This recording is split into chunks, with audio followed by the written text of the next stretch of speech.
Bunny hopping, or B-hop, is one of the most iconic movement exploits in gaming. It originated on Quake around 1996, and players discovered that by jumping over and over again while perfectly timing their strafe keys and mouse movements, you could stack speed infinitely. Instead of slowing down when you landed, you actually went way faster the longer you kept the rhythm. So when Counter-Strike came out as a mod on the Half-Life engine in 1999, it inherited this bug. And suddenly, players who had mastered the rhythm of B-hop could move faster than the game's intended run speed. And that's when the uphill battle began. Over the next 2 decades, Valve would repeatedly nerf, patch, and outright try to kill B-hopping. So let's go through the timeline of every time Valve tried to remove B-hopping from CS 1.3 all the way up to current day CS2. The Phantom, exterior like fish eggs, interior like suicide wrist rags. I could exercise you, this could be your phys ed. Cheat on your man, homie. Ah, try to sneak through the door, man. Can't make it, the shit's stuck. Out of my way, son! Door stuck! Doors! Let's roll the clock back to 2001, when Counter-Strike was still in its early infancy as a Half-Life mod, and where B-hop looked like this. As you can probably see, bunny hopping in CS 1.2 was pretty insane. Players had no limit on the speed they could build up while strafing, and so it led to some pretty crazy moments.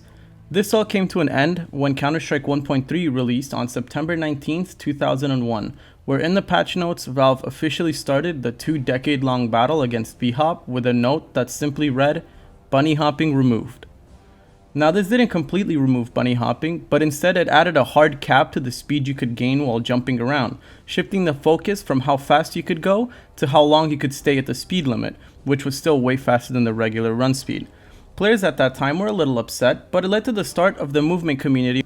Around this time is when we started seeing bunny hopping tutorials showing players that it was still possible for the time being.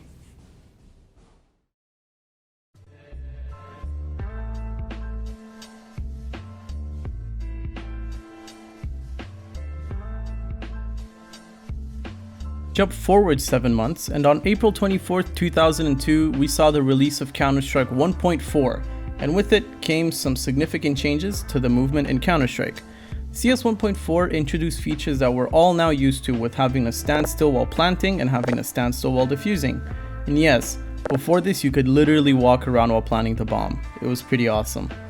Along with that came another patch note directly targeting B-hop, which read, "Adjusted player jumping values to minimize bunny hopping." This now officially meant that B-hop in Counter-Strike was no longer the same as the Quake B-hop from before, and it was now its own thing within Counter-Strike. This update basically slowed you down even more, a crawl compared to what people were doing just a year before, and people were upset. A surge of mods started coming out in the time after the update, disabling the slowdown patches. And with it, we saw petitions started by players to restore bunny hopping back to its former glory. This petition managed to reach over 14,000 signatures, and of course, in classic Valve fashion, they did not care, and they did not change anything. And that was pretty much it for that time. The B-hopping changes from 1.4 carried all the way through to 1.6, and things remained stagnant for a very long time. That is, until the new title Counter-Strike Source was announced in early 2004.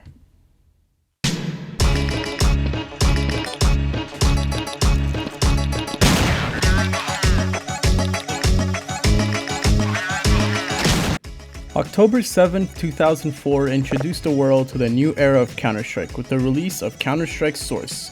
At first, CS Source was hated by almost everyone that had played CS 1.6 religiously for years at that point, and the pro scene took a stance even, refusing to update to the latest game, and Counter-Strike Source and CS 1.6 tournaments ran side by side for years after the release of Source. But pro play is not what I want to focus on. Counter-Strike Source led to the creation of some of the most memorable and important B-hop personalities with the likes of Foon and LolU, who flew around ESEA servers, and even purist B-hoppers like Forrest, no not the pro player, that set jaw-dropping records on Counter-Strike's hardest bunny hopping maps. B-hopping in CS Source was like a breath of fresh air for movement players that had been waiting for an opportunity to advance their craft for years. Valve did not make any updates to B-hop though, as the engine Source was built on already came with stops in place, like setting hard limits to how much you could accelerate with each strafe and how fast you could ultimately go.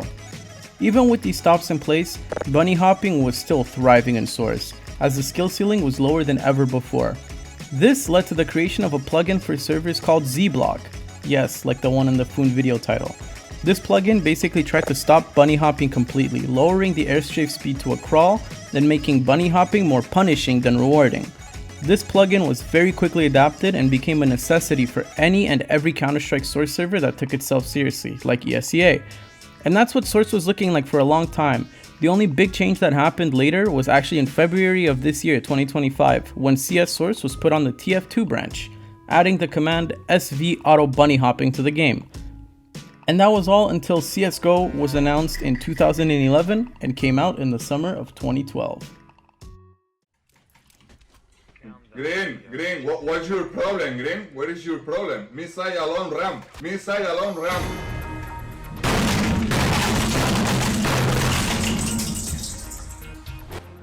Valve launched Counter-Strike Global Offensive on August 21st of 2012, and with it came even more changes to the game, adding built-in matchmaking to Counter-Strike, which was never seen before, and Molotovs and a lot more. Of course, as CS players are, everyone in the pro scene hated CSGO and did not want to switch over. The biggest drama actually came from Molotovs, as they were incredibly overpowered on release and the community was acting very much like they are now with CS2. In terms of bunny hopping, CSGO came with significant nerfs, taking it as far away from the Quake B hops as ever before. Valve added a jump cooldown and significant nerfs to air acceleration, so the only way to hit B-hops was to get the jump perfectly on the tick in order to keep your momentum. During the lifespan of CSGO, bunny hopping became an art, with the community putting a spotlight on B-hoppers. CSGO was also when we started seeing widespread uses of auto execs to help with bunny hopping, and tutorials started popping up everywhere on YouTube, gaming forums, and even Steam discussion pages. With CSGO also came a lot, and I mean a lot of pixel surfs that I might cover in another video as they're a whole thing in and of themselves. Movement as a community boomed and became one of the biggest communities in Counter-Strike. Valve went easy on us throughout the lifespan of Counter-Strike Global Offensive, not messing with B-hopping at all for a very long time, only occasionally patching pixel surfs and other movement exploits. While B-hopping was no longer what it was a decade ago, CSGO B-hop became a thing of its own. And that's what we had for the longest time, until CS2 was announced on March 22nd, 2023, an announcement that would ultimately lead to the worst era of bunny hopping Counter-Strike has ever seen. Was? Guys, it's Counter-Strike, it's happening! Guys! Why is nobody answering? Oh my Hello, God. it's all Oh Counter-Strike my God. 2, moving tick rate, leveling the world. Guys, I'm not watching this Oh shit. my Guys, God. you're insane. I'm not watching this. September 27th, 2023. Counter-Strike 2 was now fully public, baby. We got new ultra awesome graphics that would steal 90% of your frames, cool new volumetric smokes, a system that somehow is worse than 64 tick ever was, and we lost all of the cool agent models like the T-side office model. In terms of bunny hopping, CS2 didn't change much at the start, keeping the bunny hopping the same as CSGO, where you could get away with a simple auto exec that had your scroll wheel bound to jump.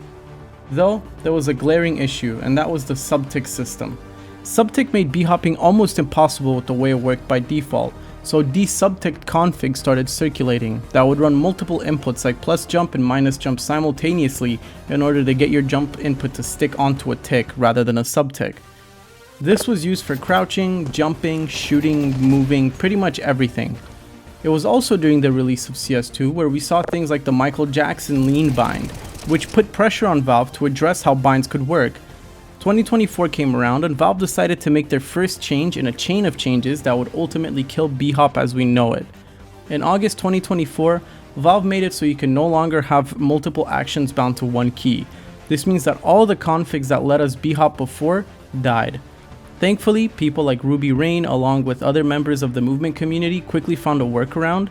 This workaround required multiple config files that simulated a tick in order for desubtick binds to work fully. Aliases also saw a big return in auto execs. As more and more time passed, Valve kept pushing updates to patch multi-config configs.